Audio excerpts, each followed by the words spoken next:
Welcome to the Longest Turn Board Gaming Podcast. This is episode 36, Perseverance. My name is Tyler. Hello, this is Kevin. In this episode, we're going to talk about the games we've been playing lately. Then we'll get into our feature review of Mind Clash's Perseverance, episodes 1 and 2. That's right. We're short someone. Yeah, you may have noticed there's someone that didn't announce themselves for this episode. Yeah, Tyson, we were set to record and Tyson called up, and unfortunately one of his kids got sick right before. He's got a puking kid. He called me. The kid was in the toilet. It sounded like chaos at his house. He was in the toilet? No. Oh my gosh. Holy cow. Well, there's your problem. Oh my gosh. No, sorry.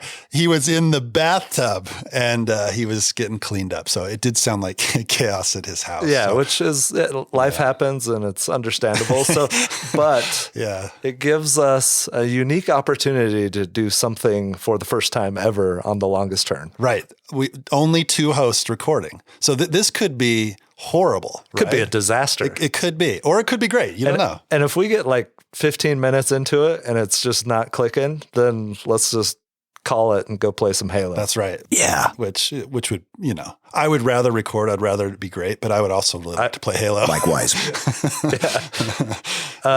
For those of you joining us for the first time or who are not members of our Discord channel, link available in the show notes. Yeah, join the Discord. It's awesome. Perseverance was voted on to be our next feature review game by our Discord members. And I believe it won out over The Great Wall and Nemesis Lockdown, all beefy games.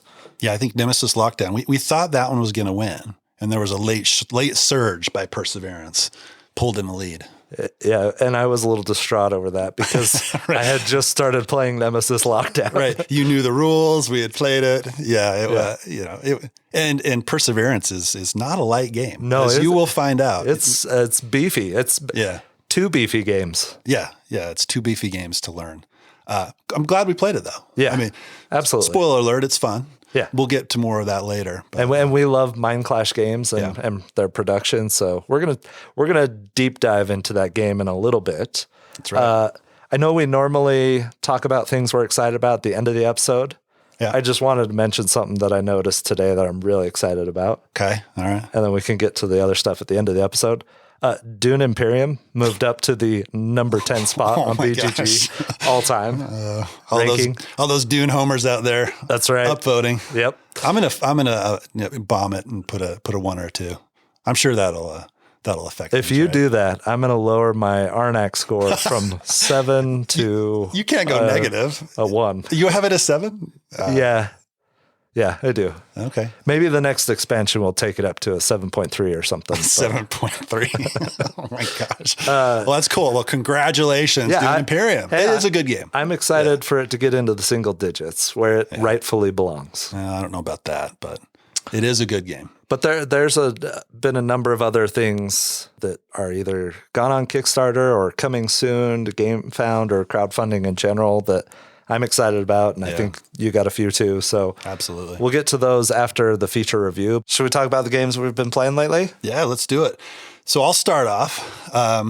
So this game is one that I saw at Origins last year. This is kind of the hotness of it was. Origins. It was one of the games that everybody was talking about, right? Yeah, and I waited too long to snag a copy. And I did exactly the same thing. I'd walk by the booth and, the game is Akropolis, right? So I remember I'd walk by the booth, I'd see it set up, they were demoing the game, and I kept on thinking, maybe I should pick that one up. But it got around to, I think, day 3 and it was gone and that was it, But it just recently showed up on BGA and I'm like, cool, I'm going to give it a shot. So I've been playing, I probably played maybe 4 or 5 games at this point, and I've been having a ton of fun with it. So Akropolis, it is designed by Jules Masad, and this one's published by Hachette Board Games USA. So this is it's a tile laying game. Kind of think in the same vein as Cascadia, kind of the similar weight to that game. So what you're doing is you have a starting tile, and then you will be drafting additional tiles throughout the game. So there's no cost to draft the first tile. You kind of line them up into a row. And then as you get further down in that row, you have to pay to get those tiles. So there's, I think it's called rubble that you're using to pay with. You take that tile, you put it next to your starting tile, and what you're trying to do is arrange those tiles in the colored tiles in a certain way to score points. So you're building houses. So houses are blue. You're building temples and markets, gardens and barracks. So what you're trying to do with the houses is get all of the houses together. And as you do that, you're going to get more points at the end of the game. The barracks, you want the barracks on the outside of your city. And if you do that, you get points for the barracks, potentially.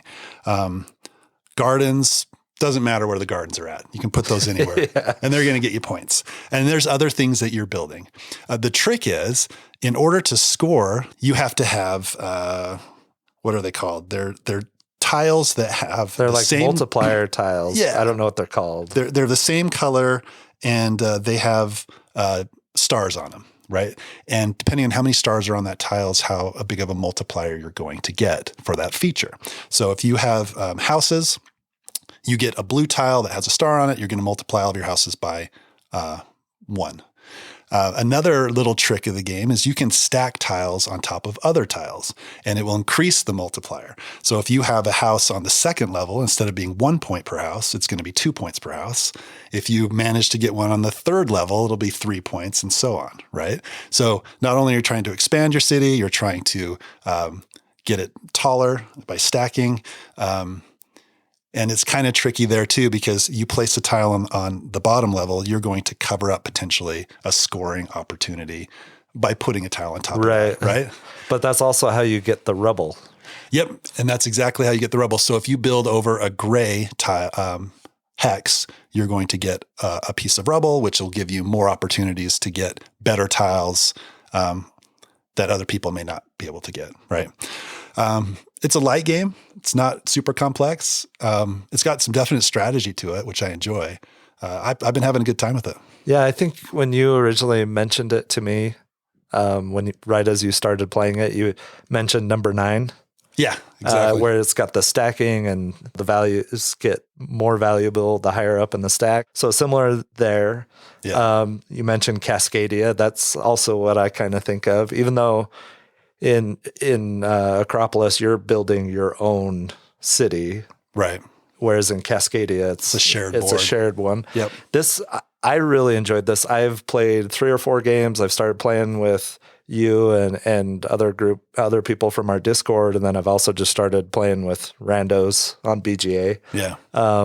It's an awesome game, and it's in that lightweight, similar vein for me to like Azul, Nova Luna, right? Sobek 2-player. Just really lightweight, but with good decisions and really fun. And I haven't quite yet mastered the building to the second and third level and maximizing those points, but I feel like I'm putting down some decent scores so far. Yeah. But yeah, it's a great game.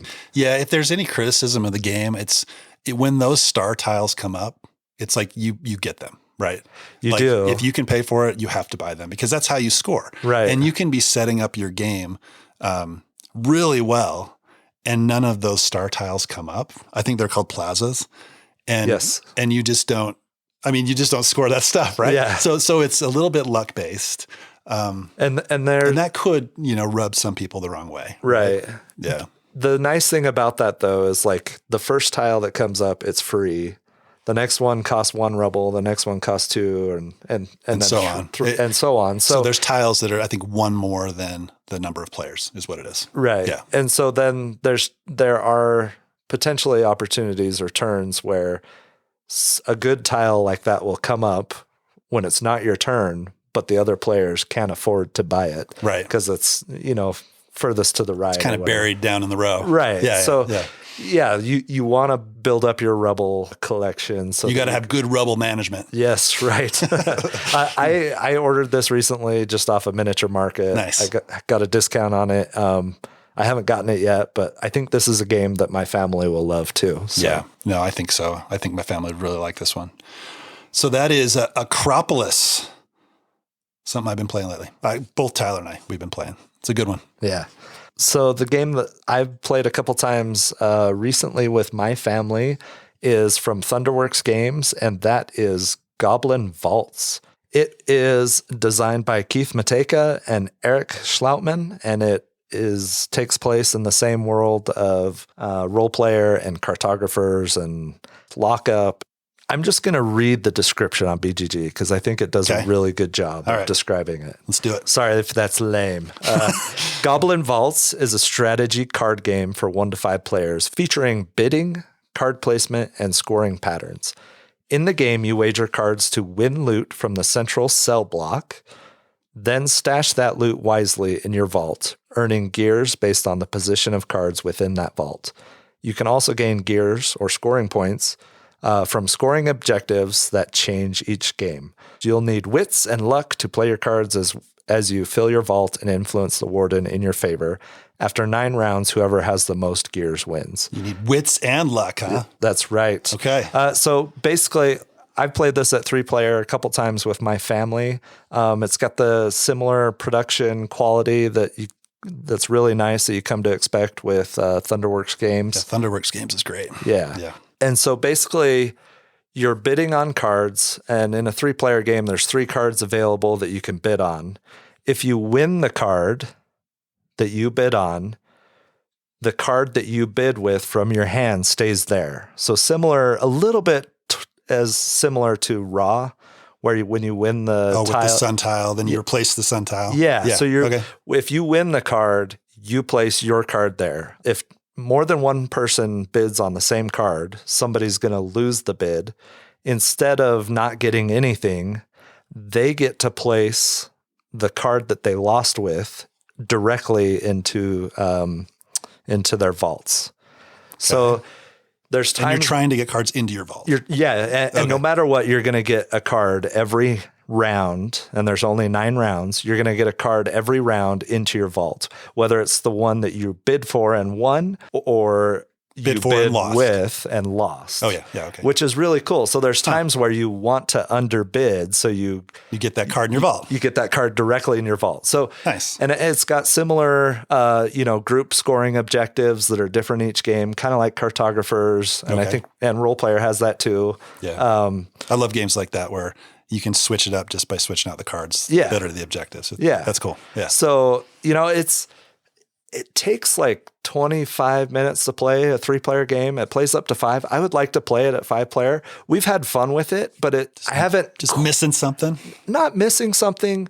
I just haven't quite consumed all the strategy yet, I guess, or if that makes sense. I haven't figured out my turns enough that I'm now looking at other people's hands and seeing what they need. And that's the next level. Yes, right. I haven't taken it to that yet. Yeah. But it is fun. My family enjoys it. There's a lot of strategy packed into a very short amount of time. Cool. So it is a fun little card game. I'm looking at the art on BGG, and it's cool. It's cool. I like the art. I think it's really well done. And I love this Thunderworks verse that they've created with all of their games happening, a lot of their games happening within this world. Right. And if anything, it got me excited to get role player out again and cartographers. And I'm super excited for Dawn of Ulos, which I think is going to fulfill around end of June, I think was the latest. Nice. So that's awesome. I'm excited for that. We're going to keep playing this. Goblin Vaults, it's quick little 20, 25 minute card game. I would like to play it at a higher player count just to see how much that changes it up. Yeah. Because when you're bidding with just 3 players, there's times where you all bid on different cards. So there's more interaction probably with 5. Yeah. And it is cool. Like if a card doesn't get bid on, then you add gear tokens to it. So it becomes more valuable to whoever eventually bids and wins that card. Yeah. So that, it's a common mechanic in games, but it's cool. I like it. Yeah. No, it's really well done. And like I said, nice production as with all the other Thunderworks games, and cool to have another piece of this, Thunderworks world. So I wonder if Dawn of Ulos is going to replace Acquire for you.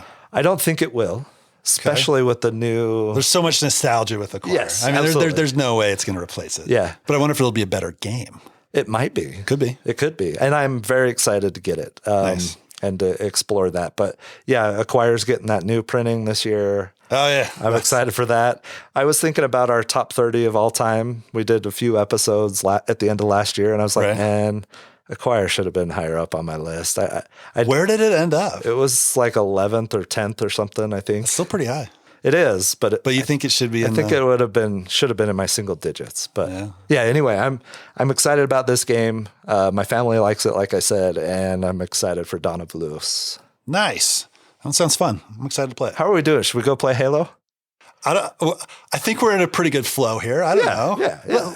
Let's give it another 10 minutes and we'll revisit. All right. We'll see. All right, cool. So I've got 2 games I'm going to talk about here. I'm going to be pretty brief with both of these games. Why is that, Kevin? Well, we've talked about them a lot. One in particular that I've talked about a lot. So this one is, well, I had some house guests for a little bit this past week, and they're game players, which is awesome. So they were looking around my game room, and I said, hey, what do you guys want to play?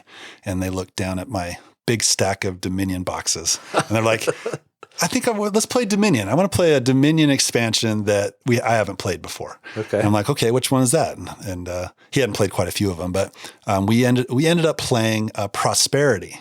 Have you played this one? I have not played that one. Okay. So I think Prosperity is my favorite Dominion expansion. I feel like you say that every time you talk about a different expansion on here. Okay. Nobody go back and listen to episodes and see if that's a true statement. It's up there anyway, right? Okay. It's a really good one. And there's a few reasons why I like it. So it's Prosperity. So the whole expansion kind of revolves around money. And there's 2 cards in particular that I think just really elevate this expansion above a lot of other Dominion expansions. So the first one is, it's a money card. It's a platinum. So you have your copper, you have your silver, you have your gold, and this adds another currency called, it's platinum.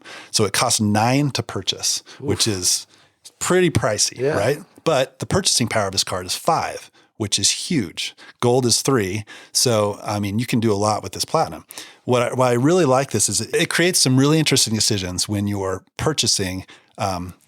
If you're going to purchase a province, which is an 8, it costs 8 to purchase a province, and that gives you a lot of victory points at the end of the game. Or if you purchase this platinum, which is 5 money, and plan for the future so that you can buy more provinces, or even better, colonies, because that's another thing that gets out of this expansion.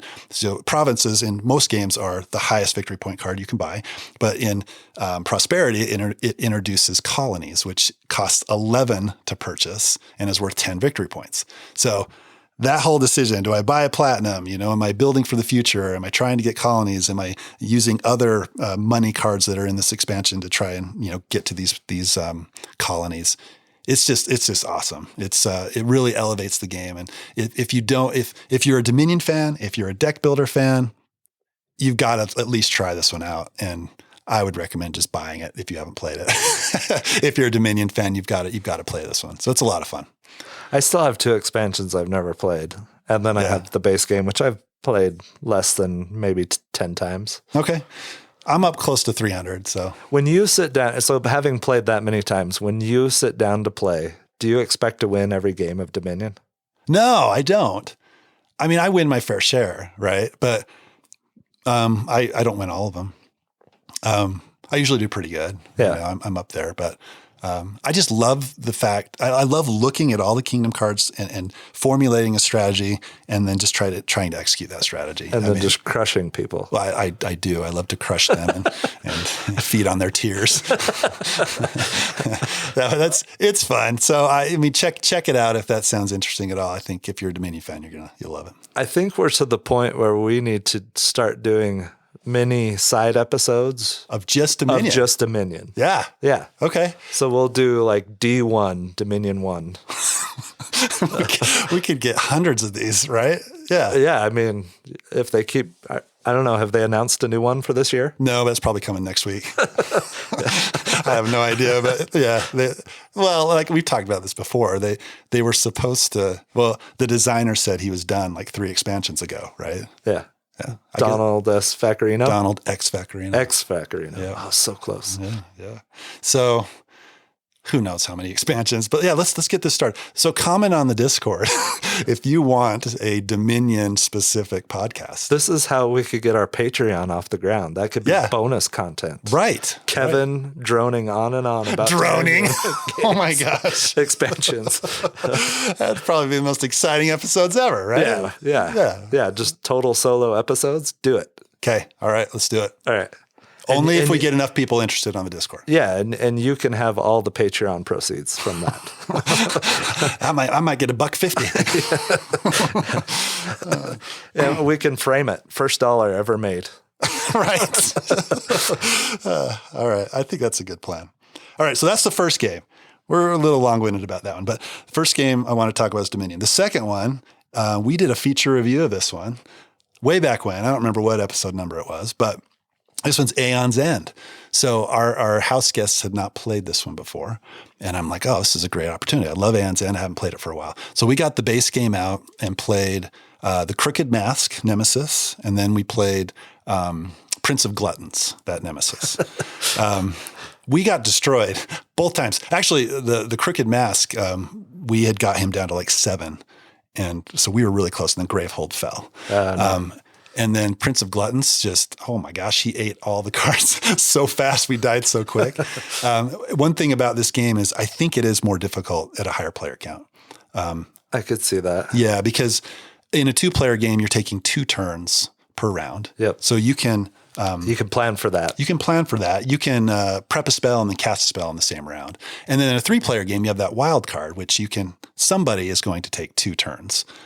In a 4-player game, you just have 1 turn, and it just seemed a little bit harder. Still super fun, and we enjoyed it, but it's a little bit more difficult. And what I really wanted to bring up about this game is I love this when this happens in games. What happened? We played the first game, barely lost, but Dave, who was staying with us, was on his phone immediately seeing where he could buy this game. he enjoyed it that much, right? They wanted to buy it right away. And I love introducing games to people and having them be so excited about it that they want to buy it and play it and experience that over and over again. Yeah, that's a good feeling. I love it. It was great. That's fantastic. Yeah. Yeah, it's the worst when you teach a game and people are like, Right. Well, this one kind of sucks.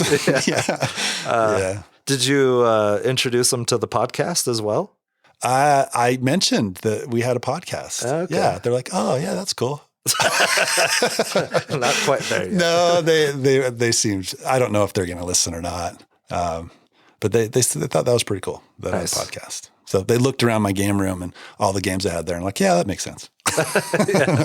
Yeah. But no, I've been playing games that we knew. Andrea's who came with her husband, and we've known her since we were living back in Utah. So years and years. So it's good to catch up with them again. And we've been playing games and playing Dominion with them for a long time, pandemic and all kinds of stuff. So nice. It's good having them over and good introducing them to new games that they enjoyed. Cool. Yeah. I need to get Aeon's End back out.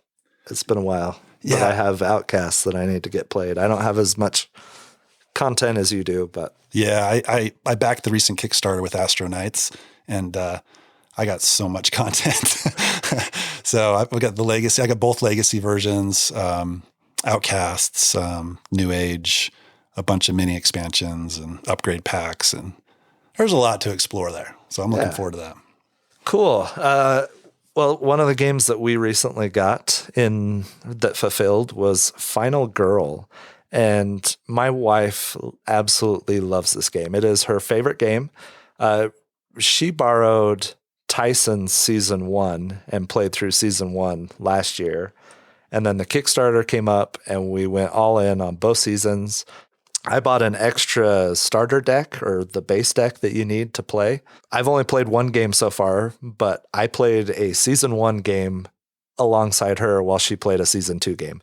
And that is just awesome that we can do that now for $15 or whatever I paid to get the second base deck of cards. It's almost not like a solo game experience at that point. I mean, you're playing your own game, but you're there enjoying the same game with somebody else, right, even though you're playing a different game. Yeah, it's awesome. Yeah, that's cool. And even when her and my son have played solo, the other one's right there helping. Yeah. Right. And it's it's just a cool game. So it's from Van Ryder Games. It's the total final girl tropey scary movies, which again, my wife loves scary movies. So this is right in line with what she loves. But you pick a final girl to play with, and then you pick a location, and then you pick a villain or monster that you're fighting against.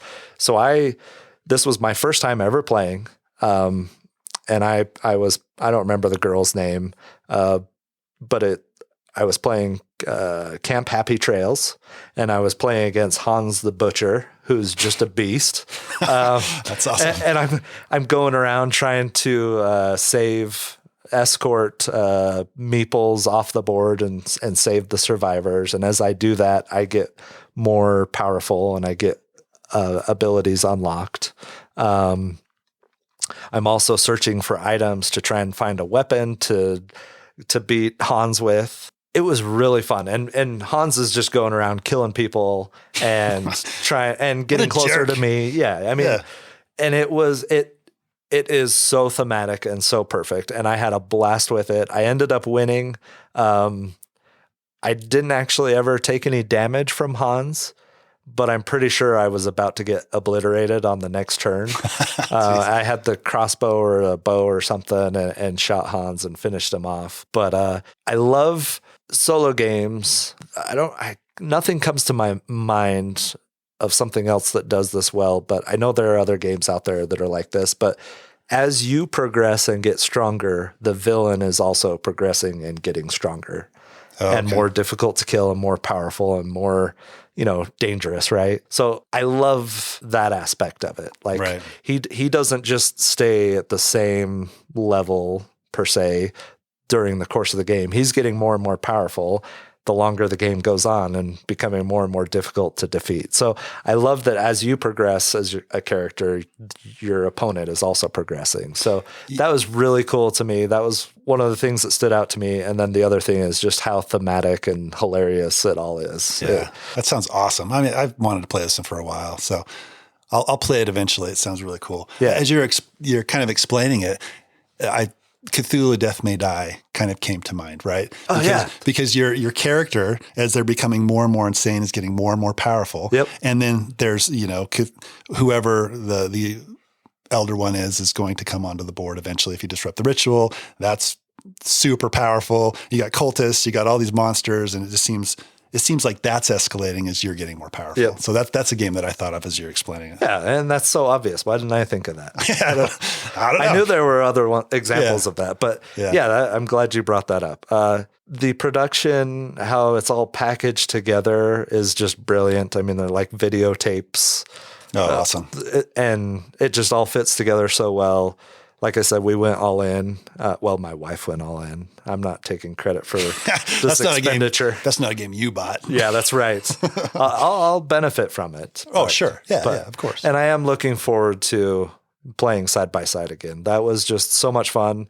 I think the next time we do it, we should eat dinner while we watch a scary movie and then play a game or some order of that. Yeah, make a night of it, right? Yeah.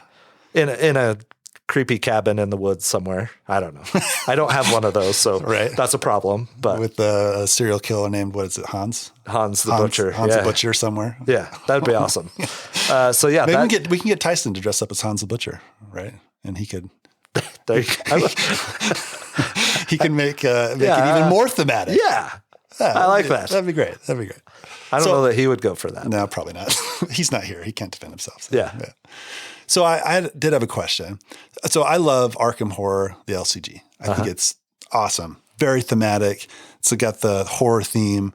I play it single player. But it's just a hard game for me to get into. It's just every time I do, it's fun, but there's a lot of rules overhead. You got to build your deck. It's just a little bit to get into. How is this one as far as getting into the game? I thought it was really easy. Oh, is it? Yeah. Okay. The rules were easy to pick up. It's packaged very well.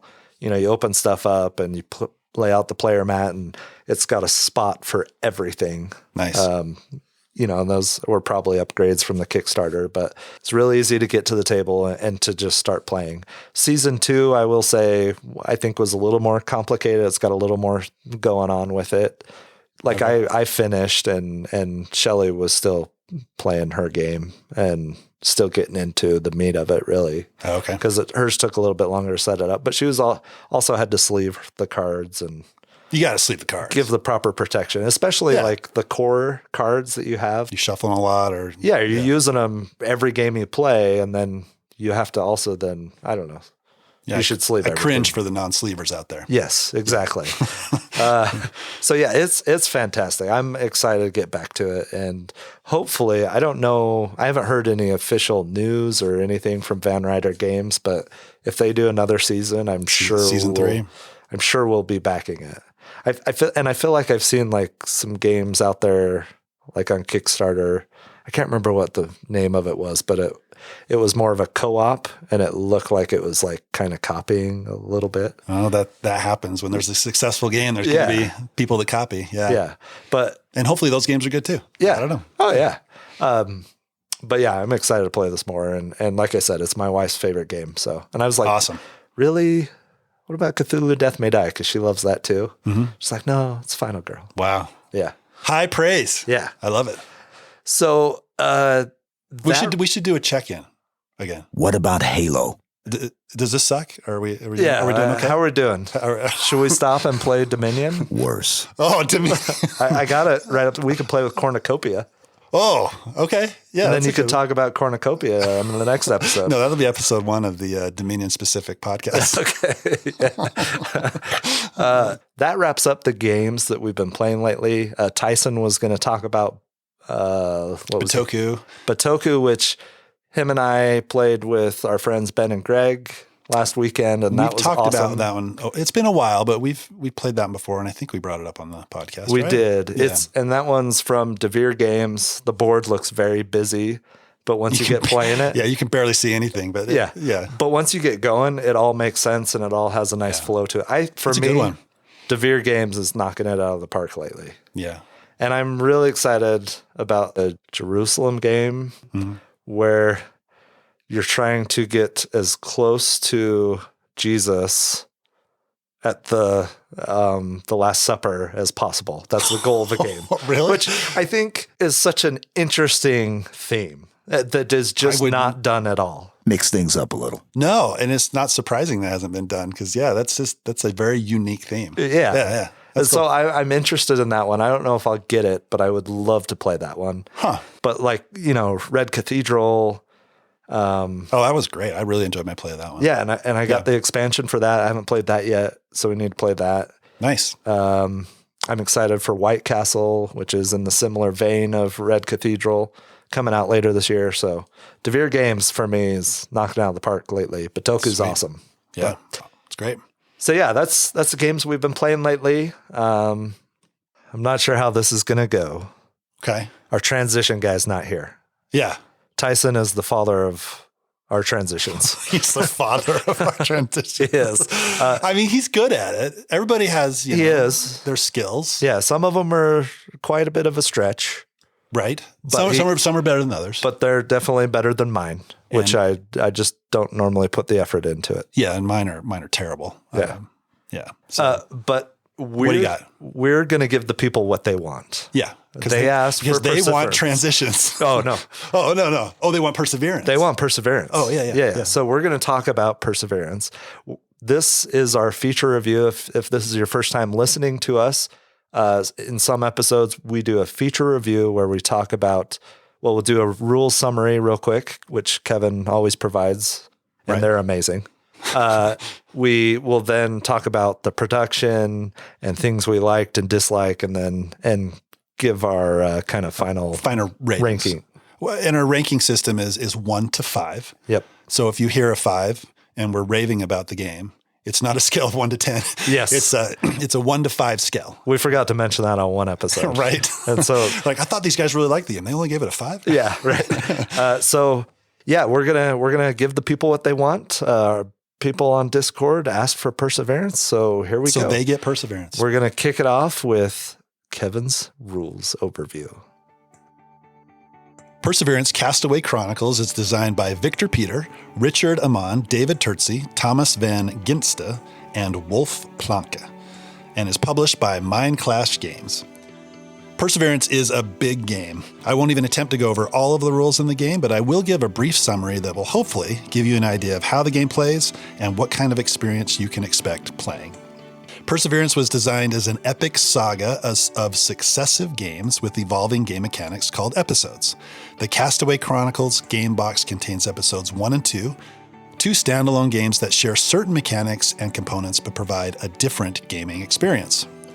In episode 1, it all begins with your long-deserved holiday cruise aboard the Pearl of the Seas luxury liner, but a horrible, otherworldly storm one fateful night changed everything. The ship ran ashore on a mysterious unknown island, and the crew lost contact with the outside world.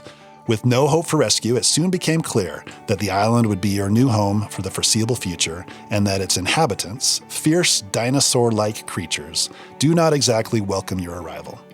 It now falls upon a few resourceful individuals, including yourself, to organize the distressed, panicking survivors into a functioning society. Following the guidance of the ship's senior officers, you will take your part in both organizing the defenses against the dinosaurs and in sowing the seeds of a new society. Your efforts will not go unnoticed. Everything you do for the community will earn you followers, and with enough people rallying behind you, you will become a force to be reckoned with in this strange new land.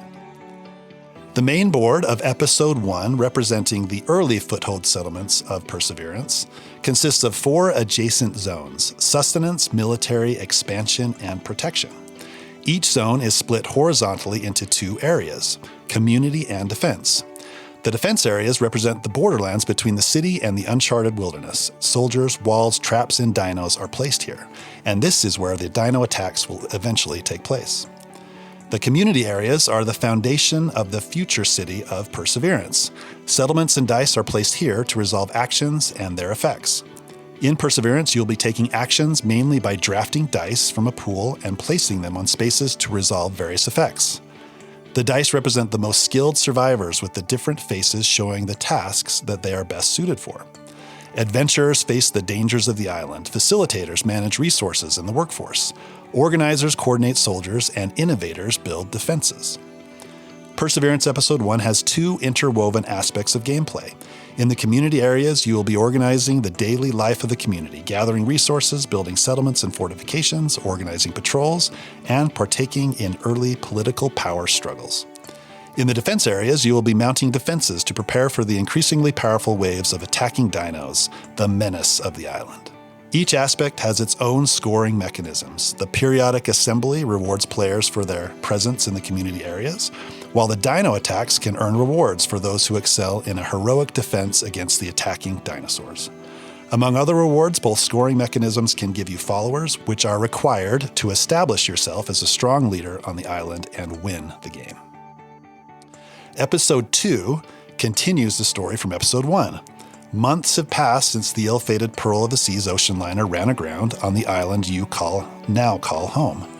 With a colossal common effort, you quelled the panic and chaos of the first weeks and finished building a makeshift wall from a salvaged shipwreck, eventually stopping the relentless dino attacks. Since then, the town of Perseverance has become a self-sustaining, growing community, and with this growth came curiosity and the desire to look beyond the safety of city walls for resources, expansion opportunities, and answers to the island's mystery.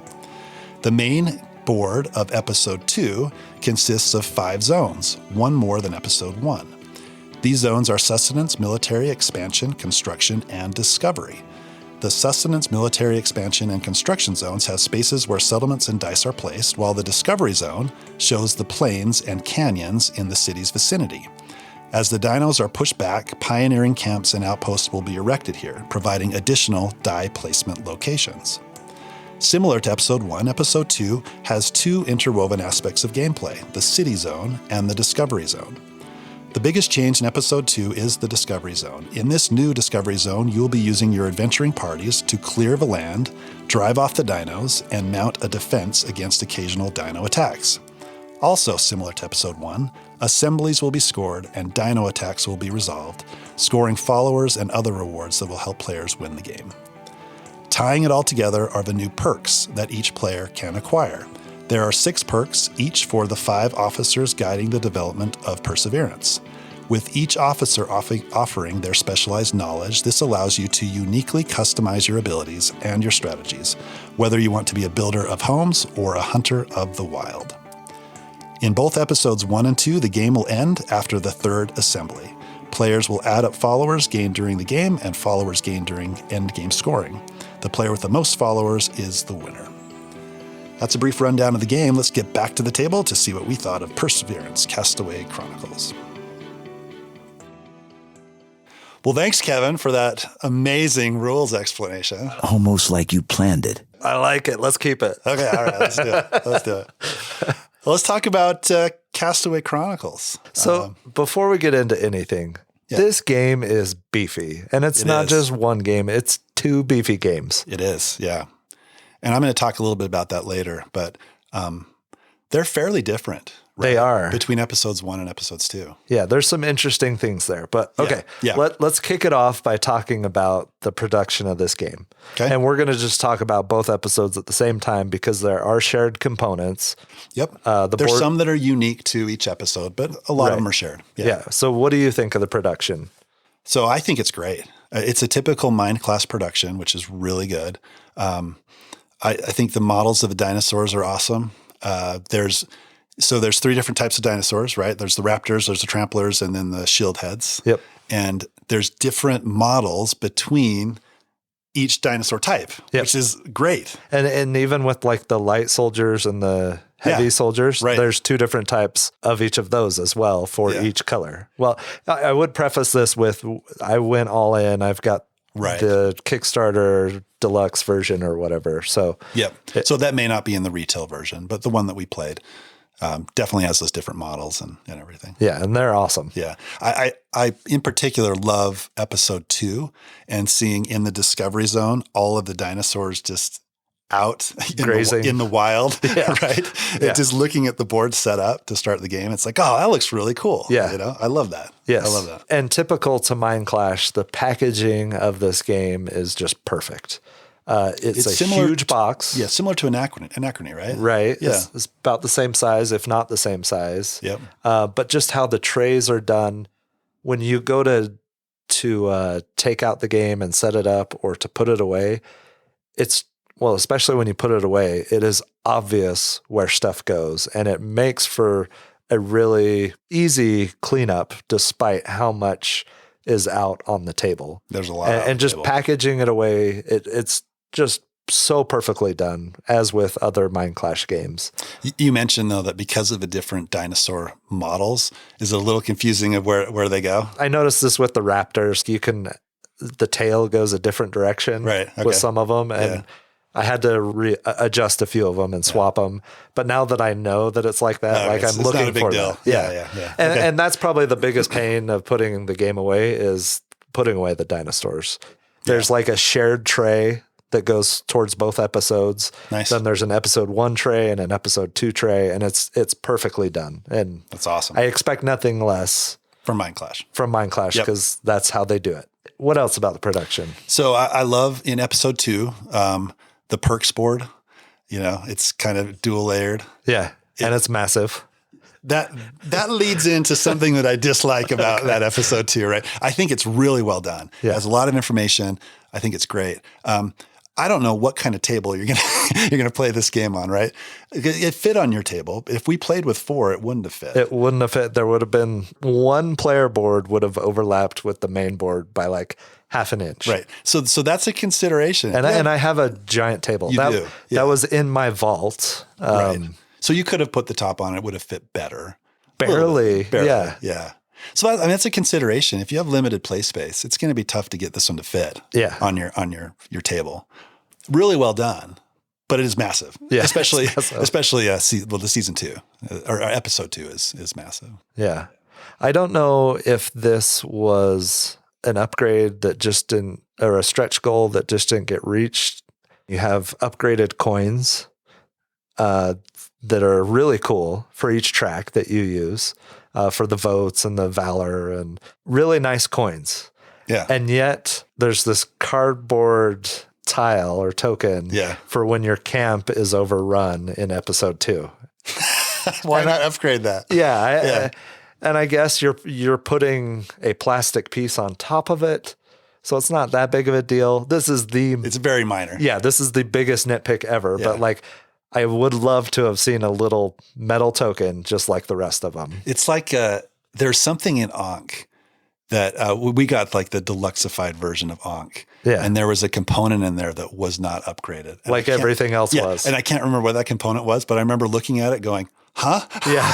Like right. one of these things is not like the other. Yes. You know, it doesn't make sense, right? And that is a huge nitpick. Oh, sure. Yeah. It doesn't affect gameplay at all. But otherwise, the production quality of the game, just absolutely amazing. Yeah. I like the second board a little more. The colors Agreed.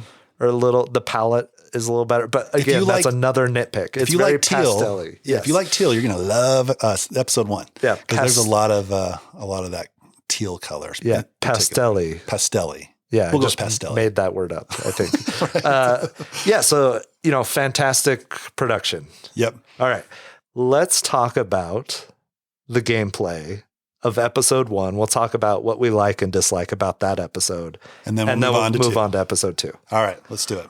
What do you like about episode 1? So I love games. I love games that use dice, and I love games that use dice in unique ways, right? And this game does a really good job with that.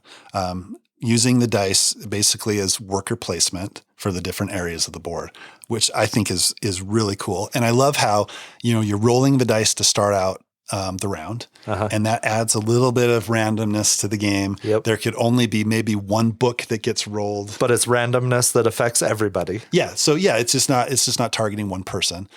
So there could be only one of a specific die type that gets rolled, and there's a very sought after space, right? And you can just yoink that to start off with, put that out on the board, and then you've kind of monopolized that area for the round. Those kind of things are cool. And I like the dice drafting is interesting. The dice drafting aspect of it is one of my favorite things about episode 1. And it continues on into episode 2. But yeah, just the decisions that you have available to you based on what dice are available. Any game, I think we're both suckers for dice drafting in general. Yep. And any game that presents plenty of options for you to do amazing things with those dice or with the die that you draft just makes such a great game. Yeah. And there's so many different choices, right? It's just all kinds of decisions to make on that. Yeah, dice drafting part of the game, right? There's area control considerations that you have to worry about, because if you're playing a colored die of your color, right, you're deciding kind of what areas you kind of want to get control of and go for the votes in that area, which comes into the end of round scoring for the at assembly. the assembly. Yep. If you're drafting someone else's die, then you lose victory points or followers. Yep. So there's a lot going on there. The dice drafting is, I think, maybe just the decisions that you have is maybe my favorite part about episode 1. Yep. Agreed. Along with that, at the start of the game, everybody has one die of their color, and there's a ton of neutral dice that are available. And the politics action lets you swap out a die or two. One at a time, but you can either swap out a die that's in the reserve that's still to be drafted, or you can one that's already been played. Or you can swap one that's already been played. Yeah. Which adds some interesting decisions there too. Yeah, because then in the future, as people have to use your die, they lose victory points, but it also helps you go towards the area control of a zone. I love that. Yeah, area control is a big part of this game. It is. It's a good strategy. It's not necessarily the dominant strategy, as we saw play out in a few games. Yeah. But it is a big part of the game. Yeah, what is the dominant strategy? I don't think we found that yet. I know Tyson won the first game, and he went solely after these patrol cards. Yes. And then defending the wall with those same soldiers at times. Mm-hmm. But he was heavy on the patrol cards. I went for the die strategy in the second game that I played anyway. And I got all my colored dice out, and I ended up winning that game. Yeah. So that was a different strategy. Yeah. And then you played with Logan, I think. Yeah, I did play with Logan. I beat him. He didn't understand one of the rules. I'm not very good at this game. When did you know? I'll just throw that out there right now. This is one of those games, and I was going to maybe talk about this later, but I'll talk about it now. I feel like there's games where, you got to do one main thing, but you're okay if you do a few other things. Batoku. I can do a bunch of different things and score really well. You do well, yeah. In this game, if you spread yourself too thin, you're going to score a crummy score. Yeah. And I for whatever reason, almost every time I've played, I feel like I've spread myself too thin. You're like, ooh, shiny. Yeah, I want to do this. Oh, Kevin's going after dice. I'm going to go after dice too. Oh, Kevin's doing settlements. Or, oh, I was going to go after settlements. Or fighting dinos. Yeah. Like, whatever. Whereas, like when we played with Logan is, I'm only defending the wall. Yeah. And I'm only so many putting wall trash. pieces. He Yeah. was getting tons of points from that. And he did good. And he did really well. He came in second behind you in the game that you won when you got all the dice out. I feel like this game punishes you if you try to get away from the main course of action that you're going after If you too lose, much. If you lose focus. Yeah, And- that's our experience so far anyway. Yeah, at least in our the pool of games we played, it seems like you need to focus a little bit. Yeah. Yeah. And, like I mentioned Tyson 1 going after the patrol cards. That is just not exciting to me at all. Yeah.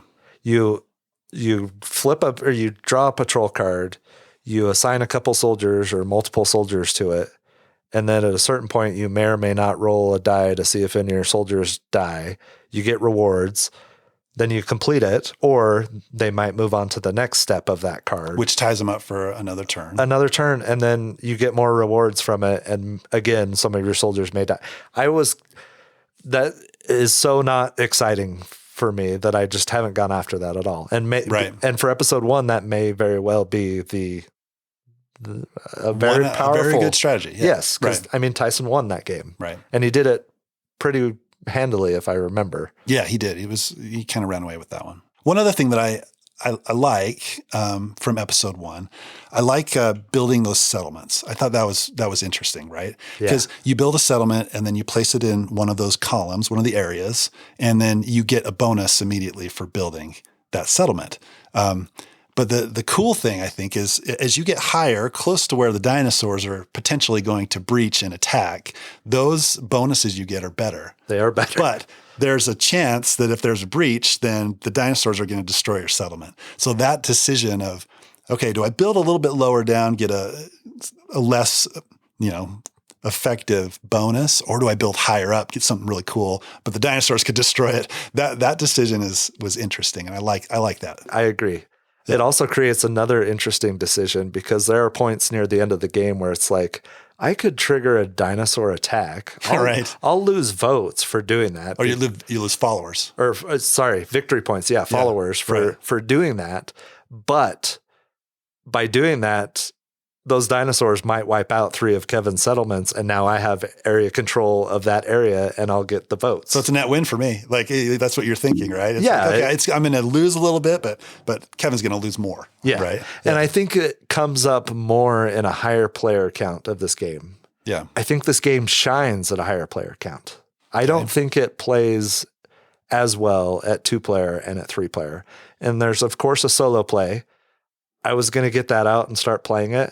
It's a whole nother giant rule book. And I was just like, no, I can't do this right now. At some point I would like to. Also, along with the settlements, maybe we're just really good at protecting the settlements, or maybe because Logan was playing. And he had walls everywhere. Yeah. But the dinosaurs did not breach near as many times as I thought they would. Yeah. Per game, I think we maybe had 1 breach on average. Well, you're incentivized for not triggering that breach. You are. Because if you're the one that triggers it, then you're the one that's going to lose followers, right? So everybody kind of avoids those, at least in our games, they avoid actions in that section. Right. Until you can get enough defenses built up so there's not a breach, right? Unless you just don't care and you want to ruin someone's game by wiping out a bunch of their settlements. Yeah, because you're really penalized if you do that. Yeah. If you let 5 dinosaurs breach, you're losing a lot of followers. I had the player ability where I could go to a zone, do an action there, dinosaurs would get added, but I could choose to add one of them to an adjacent zone. That was a ton of flexibility that I clearly completely squandered because I still came in 3rd. But in a 3-player game. A 3-player game, but that's a first. You had so much more control. I did. It opened up actions that everybody wanted to take, but only I could take them because only I could take them without triggering a dinosaur attack when we weren't ready for it. That was cool. Those variable player powers were pretty cool to play with. Yeah. Anything else about episode 1 that you liked or disliked? Let's talk about a few things that maybe we weren't as big on in episode 1. I kind of already talked about mine a little bit. Yeah. I like I mentioned, I don't think this game shines at 2 players. And it was more fun at 3 player, but I think it's best at 4 player, which is really unique for a heavy game like this. Right. What did you not like about it? So or what else did you not like? The assembly, I'm not a big fan of the assembly. It just kind of fell flat for me a little bit. So the whole area control piece is interesting. So if you win control of an area, then you get a bonus tile that you can use. There's 2 options that you can use. So everybody who has a bonus tile will kind of hide them, and then you'll flip it over at the same time. And either you're getting votes based on how many settlements are in an area, or you're getting a resource. You're getting like 2 of a resource, right? Almost every time you're going to pick the vote side. There's times where you don't, but the way it played out for us is you're going to choose the votes. Because you get a lot of followers if you win. If you have the most votes, the difference between first and second on those followers, 10 or 12, depending on the player count. Yeah, exactly. So you're very much incentivized to try to get enough votes to win the assembly so that you can get those followers. And that whole, I don't know, that whole process just kind of fell flat for me. There's some kind of interesting decisions to make because you can see how many votes people have, right? And you can try to outguess somebody and say, oh, okay, or are they going to go for the vote side? Or are they going to go for the resource side? But almost all the time, they're going to go for the vote side. Yeah. That's how it kind of played out for us anime. And I think maybe we're missing some nuance there, but that's how it played out. Yeah, I agree. And not in every game, but I won almost every assembly vote, or at least shared it. Yeah, right. And yet I can't win a freaking game of this. Like maybe this is not a very powerful strategy. I don't know. Yeah, I think in episode 1, for me, the patrols are kind of boring. The assembly area control, I think, is fun. Yeah. Where you score other points is by influencing the officers. Yeah. Logan did a really good job of that with all of his walls and traps that he had set up along the perimeter of the the communities. Because then he was also influencing that officer that awards points based on how many traps and walls. And he raked in a ton of points from that. So he scored really well on that. I don't know. I'm not sure where I'm at with this one. Yeah. Well, you mentioned you weren't too big on the dino attacks in this one. Yeah, right? I thought that one wasn't too exciting. It wasn't. And part of that was because we so easily defended so many times. Right. And maybe we were just being cautious. And I mean, there is chance there where you trigger an action and sometimes you're rolling a die and you may be triggering an attack or not. Right. Maybe we were overly cautious. Maybe we were just really good at getting our soldiers out. I don't know. There's more to explore there, I think. Yeah. Right? Yeah. But do I want to explore that? I don't know. Good question. Yeah. Maybe that's a good transition to episode 2. I think so. All right. Well, let's move into episode 2 and talk about a little bit about what we liked in that one. All right. So I have 2 big things that I loved about episode 2. Number 1, so you've established this wall, right? You're no longer putting up walls and setting up traps. You've used ship parts and the wall is there. Yeah. And you can do an action in any zone and it doesn't trigger dinosaur attacks unless you are on the top half of the board outside of the wall where they're all grazing and frolicking. Right. There's a lot of frolicking dinosaurs up there. Yeah. But I love that in that area, there's a few things going on. You are fighting dinosaurs. You can then expose or underneath the tile of a cleared area, and then you can build an outpost out there. And these outposts, there's a stack of like 18 of them or something, 20 maybe. I don't know the exact number, but each one of them has a different ability that you're now adding to the overall state of the board that gives, and they're pretty powerful rewards. Yeah, they're really powerful. They're really powerful. Abilities, yeah. And we haven't even seen all of them yet. But you put those out there and you're changing the state of the board and what's available to you and the actions that you can do.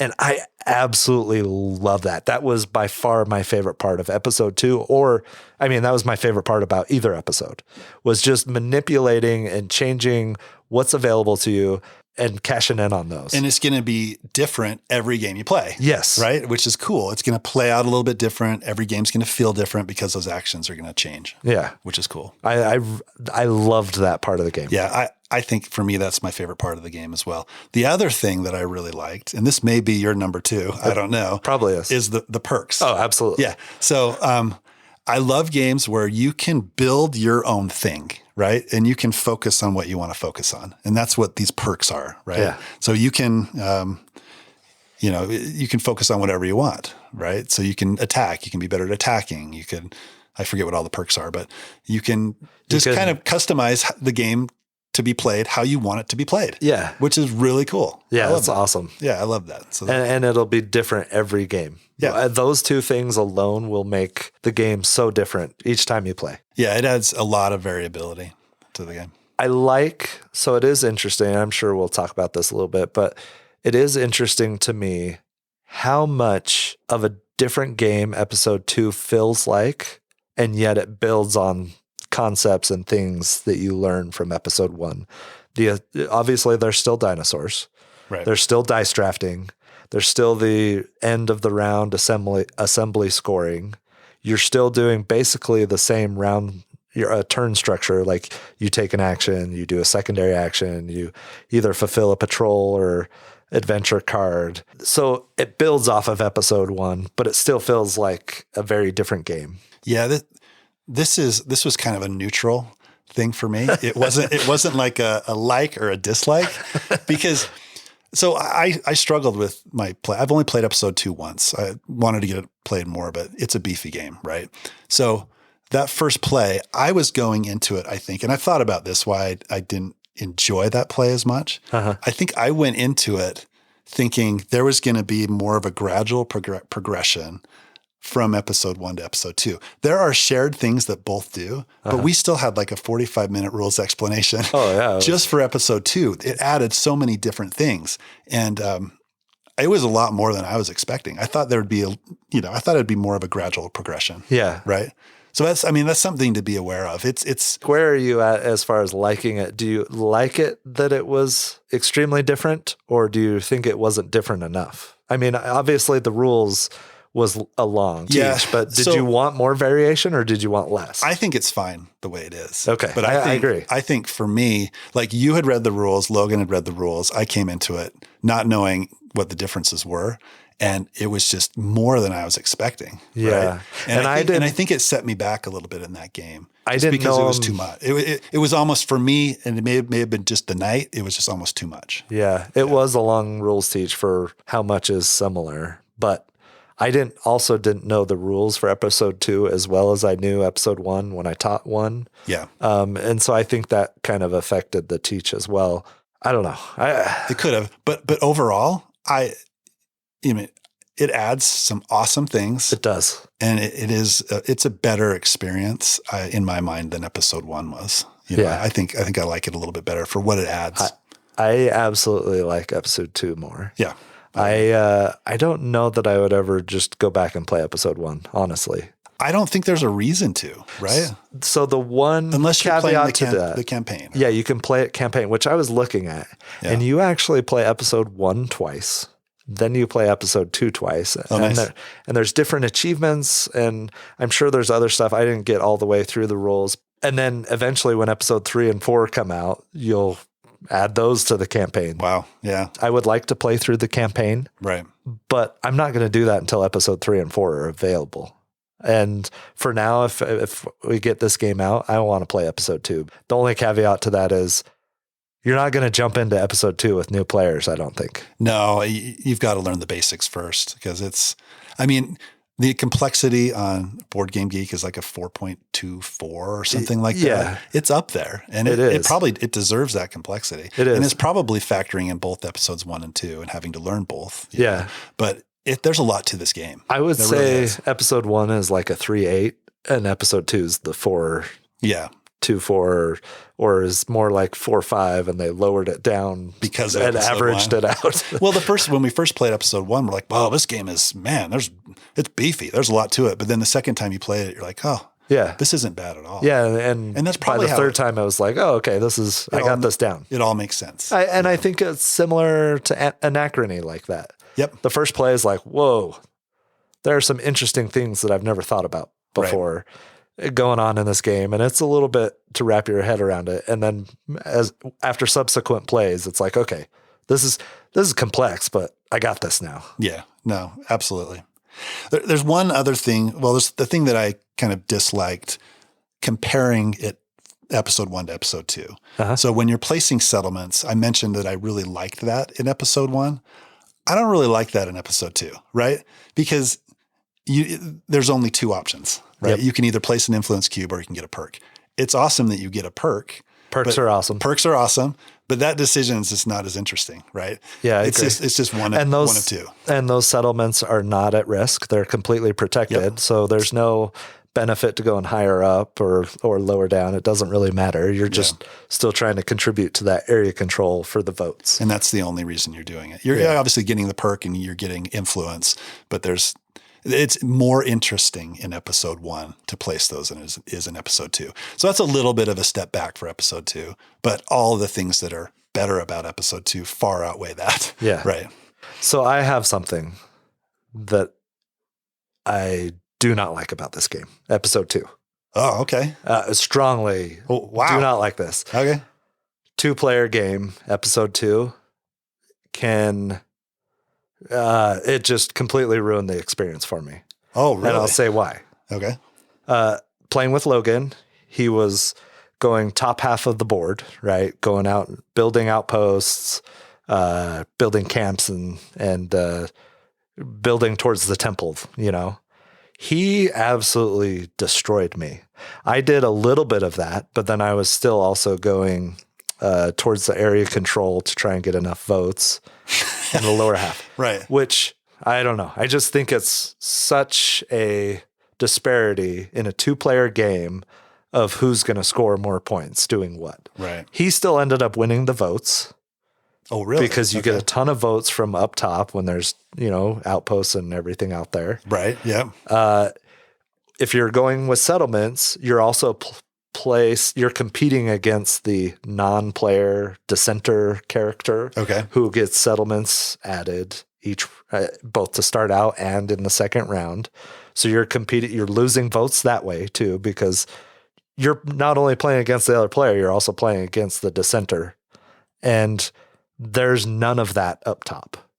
They do not add pieces at all to the top, so there's no competition up top. So in a 2-player game, this game's not for me at all. I just falls apart. Yes. Well, that's more fuel to the fire of play it 4 players. Right. Or higher player count. Yes. I want to play this at a higher player count. I do not want to revisit this at 2 players. Interesting. Which that's kind of a bummer, right? It is, because this is a game that I saw, okay, our group may not get this to the table very often, but I can still go play it with Logan every once in a while. Right. And I episode 2, I have no desire to play it that way, because either I'm going to go wholeheartedly at the bottom, and I don't think it's ever going to pay off like the top does. Mm-hmm. Or I go... Clearly it hasn't. No, it hasn't. Or I go... I mean, after the first assembly, the score was like 74 to 27.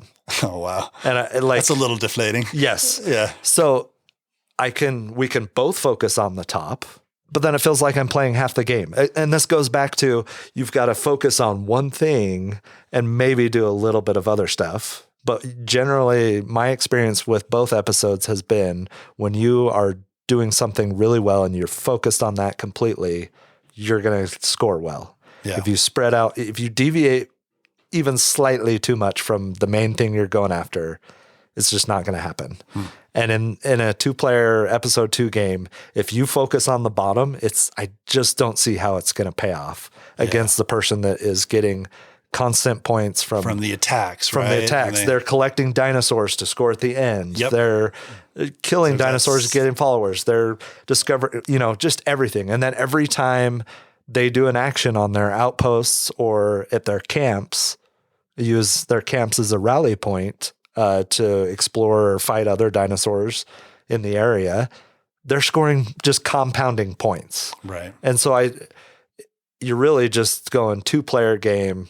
We're only playing the top half of the board, and the settlements part is kind of, and adding multiple dice is kind of ignored. I just don't see how it would play out in your favor if you focused on the bottom. Oh, that's surprising to me. Yeah. And it's too bad that it didn't play well. Maybe I'm wrong, but I feel very strongly about that. Yeah. Yeah. That's interesting.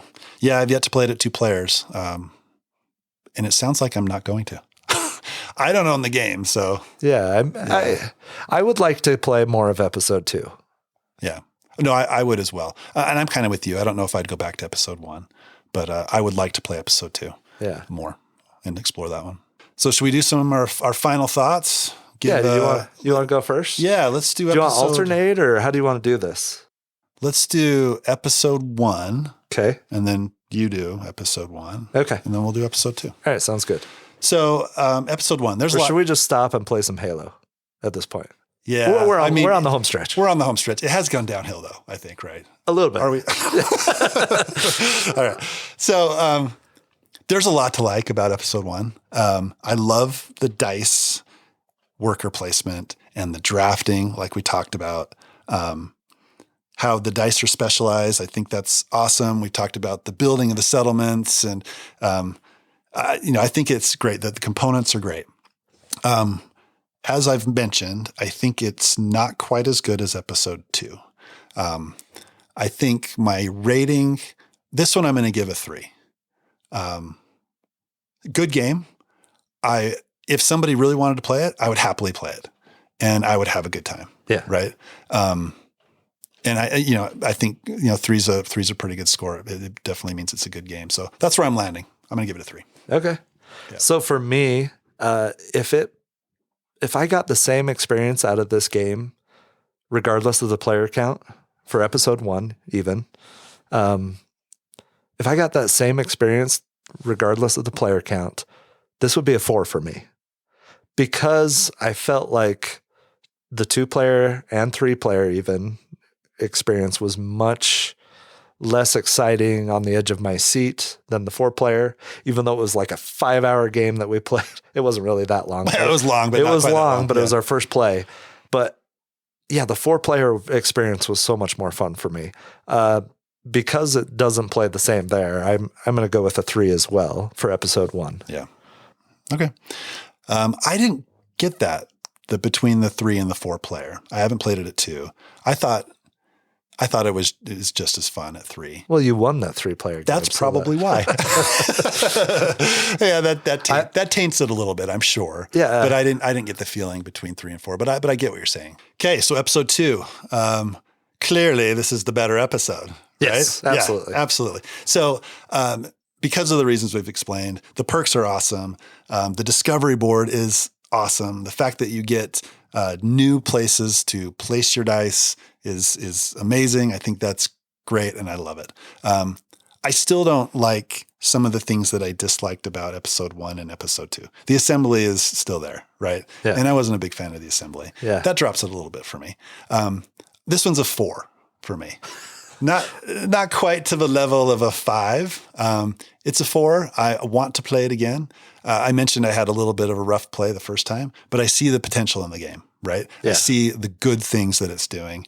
And it was just a little bit of a rough first play, which there's a lot of rough first plays for games, right? Especially if it's as beefy as this. Yeah, it's a beefy game. So I'm excited to play it some more. I would love to play it more. Solid 4 for me. All right, it's going with solid 4. Solid. Nice. So I'm going to sound like a broken record here. Yeah. If this played as well for me at 2-player as it did as our 3-player play, it would be a 5 for me. Yeah. Because I feel like there's such a drop off there, it's just a 4. Oh, so I'm a solid 4 and yours is just a 4. Well, I mean, just a 4 down from a 5. Yeah, right. So right, really, right. There's a little more weight to that. Yeah. Okay. But yeah, no, I would, after our first play of episode 2, I was as excited about this. Yeah, you were geeked up about it. As any other Mind Clash game that I've played, including Anachrony. I'm not saying it's a better game than Anachrony. I don't have nearly enough of a sample pool there, but really excited about episode 2 and plays at a 3-player player count. I would love to play it at a 4-player. I would love to get this back out. It's a 4 for me though, because of that drop off, that experience going down to 2 players. It kind of ruins the game for me a little bit. Yeah, it's too bad. And so 4 is still a solid score. It's a great score. Yeah. I would love to give this game. I was so excited to play this at 2-player. I wanted to give episode 2 a 5, and I can't. But I want to play it more. I think there's some potential there. I don't know.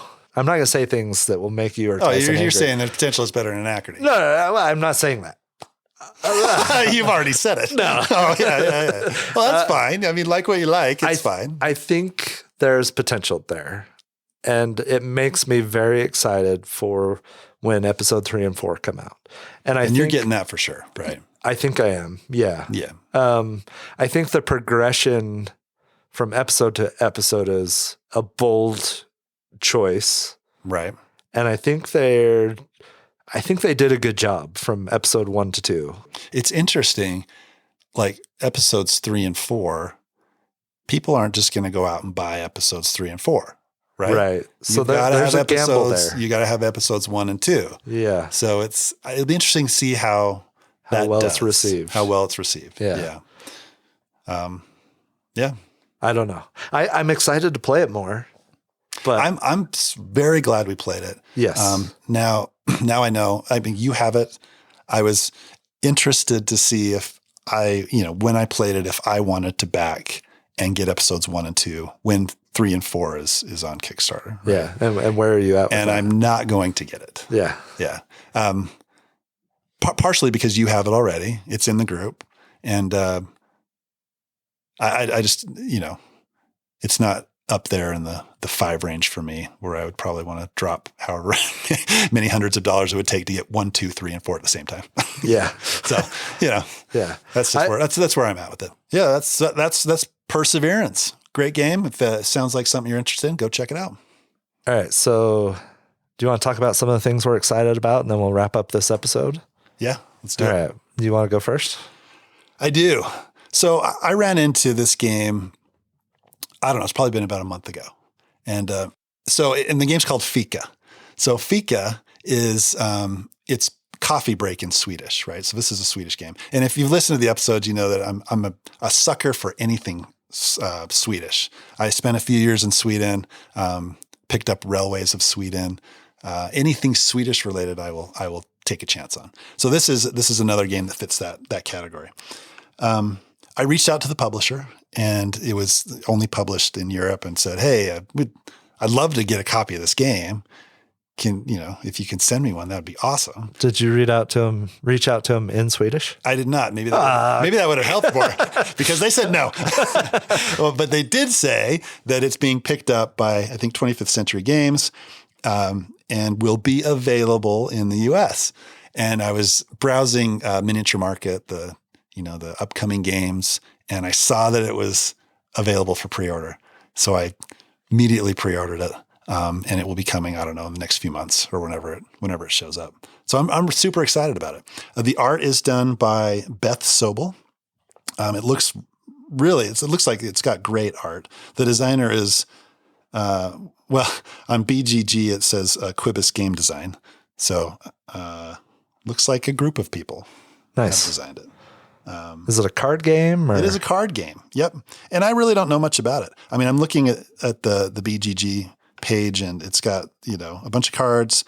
It's got pastries, Swedish pastries, coffee. It's a card game. That's about all I know about it. It's Swedish. I'm going to get it. And I'm excited about it. Nice. Yeah. So that's one thing that I'm excited about. Cool. Yeah. So one of the things I'm excited about is Coloma reprint was announced along with an expansion. Nice. New prospects. That'll be coming to GameFound soon. Dan owns this one in our group. I don't know that I'm actually going to back it. I might. Really? I just have too many games. You're gonna get this one for sure. You know me. This game's awesome. It's Johnny Pack and the Miko does the art. Yeah. It's a fantastic game. And it's got an awesome magnet thing. Yeah. The production's amazing. Yeah. It's such a fun game. And especially if you get the Kickstarter upgraded bits, it's got the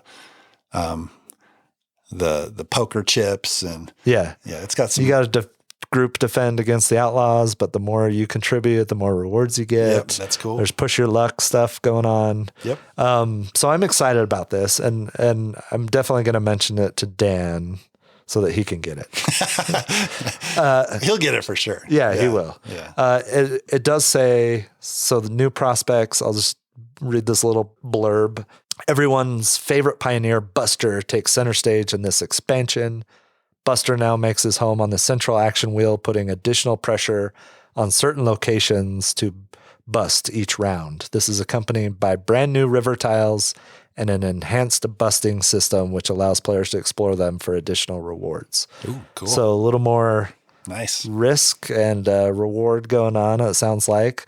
Play like never before as you raise buildings that grow more powerful each time you bust, or that allow you to send a dude there to work for the day. I don't know what that means, but it sounds awesome. Yeah. Yeah. Right. So Coloma reprint, which, I'm excited about this. Awesome. Yeah, I look forward to that one. Another game I am excited about that just came up for pre-order is Stranger Things Upside Down. Yeah. So I am a huge Stranger Things fan. My family loves it. We've watched all the seasons. We're excited for the final season when that comes out. And this looks like it could be a good cooperative game. It's designed by Rob Daviau. Artist is Henning Ludvigsen. Probably butchered that. And it's published by CMON, which they have obviously a great track record of good games. Rob Daviau has a great track record of great games. Pandemic Legacy Season 1 is one of my all-time favorites, right? Yeah. So this has a potential to be just amazing, and I hope it is amazing. Yeah, I do too. Yeah, so you're playing as the kids. You're obviously trying to save the world from the Demogorgons, from the Upside Down. I just think it has a lot of potential and could be just amazing. Yeah, and I think you can switch it up where you're playing kind of season 1 versus season 2, I think is what I saw. Yeah, right. Yep. Which is cool. Yeah. Honestly, so there are other Stranger Things games out there. This one is the most exciting to me because of Rob Daviau's name on it. Yep, exactly. And it's cooperative. It's something that, like, my family loves Stranger Things, and we love cooperative games. So I see this getting played a ton at my house. And I just hope, fingers crossed, that it's good and the family loves it. So yeah, I'll definitely be getting this one too. Nice. I'm excited about it too. Yep. So another thing I'm excited about, my Moonrakers Titan expansions just showed up today. Nice. So I opened up the box. I've got them here on the table. We did a feature review of it. You can go back. I think it might've been episode 6. 7, 8. I don't know. Don't quote me on that, but 6, 7, or 8. Don't quote me on that. we had fun playing that. And so I'm excited to get these new expansions out. There's a negotiator board that I got, which was one of the things Mark wanted. Yeah. It just, their quality and their style is so cool. Yeah. The art style is amazing. I love it. Yeah. It's a great game. And I know one of the expansions, it rewards you more for working together on even more contracts. Nice. So I'm excited to explore this. Tyson was down on Moonrakers a little bit. Right. But I think with some of this extra stuff, hopefully the group will enjoy it. Yeah, I've played it one time since we reviewed it and loved the play. It was great. Yeah. Played it with some neighbors, and it's a really fun game. Awesome. It's the best negotiation game I've played. And from Ivy Studio, something else I'm also excited about, they just launched their Fractured Sky Kickstarter, which is their next game. And It's got some area control, some bluffing. I don't know. It looks pretty cool. And it's a shorter game. I think it said like 40 to 70 minutes or maybe 90 minutes, but I may have backed this one already. But it looks Shocker. fun. Yeah. So 1 to 5 players, 40 to 90 minutes. puts you at the helm of an airship. You got airships. Nice. Expedition to recover fragments of magical falling stars. Gameplay is a unique combination of area control, resource management, blind bidding, and a hint of deduction. So Wow. maybe Tyson will like this one. Hey, we'll a see. little more. He likes deduction. He does like deduction. Cool. Sounds awesome. Yeah. Anything else you're excited about? Hockey playoffs? Yes. Yes. Hockey playoffs. Whatever, jerk. The Avs are in. Yeah. They're actually playing tonight, the night we're recording. Saw that they won, which is great. So I'm very excited for hockey playoffs. And playoffs are about to start. Yep, I'm going to game 2. Which Yeah, is gonna my be fun. Penguins did not make the playoffs. They didn't really have a strong finish to the season. No, they really just I can't say what I would like to say. So, they collapsed at the end of the season there. Well, so. you have to cheer for the Avs this year. Oh, definitely. And we always do because they are in the Western Conference and the chances of them ever meeting up is very unlikely. Very unlikely. Yep. We did cheer for the Penguins when we had near front row seats a few weeks ago. It was an amazing time, but yeah, that was a brutal finish to the season for the Penguins. So. Yep.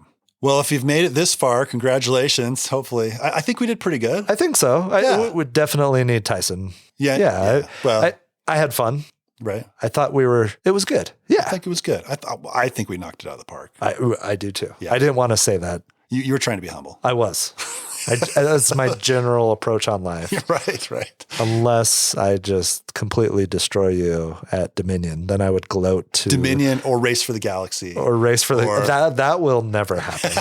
I know I can hold my own in Dominion. I know I'm not anywhere near where you are. Race for the Galaxy, forget it. Like it's just not ever going to happen. I don't have the drive to even try. Yeah, I invited John from the discussion phase to a game on BGA. And it was a ton of fun. I love that game. He loves that game too. Yeah, he likes that game a lot as well. And it was great to get a game of that in. Let us know what you think. Impromptu new format. Let us know. It's finished. Thanks for listening to this episode of the Longest Turn Board Gaming Podcast. If you enjoyed this episode and you want more Longest Turn in your life, please check us out on Instagram. Also, be sure to check us out on Board Game Geek, where you can join our guild, Guild 3947, and check out our blog, where we post all our show notes and occasionally post more detailed reviews. If that's not enough for you, we have a Discord server. If you want to play a game with us on Board Game Arena, join our Board Game Arena group, The Longest Turn. Until next time, thanks for listening. Tot ziens. Goodbye. See you later.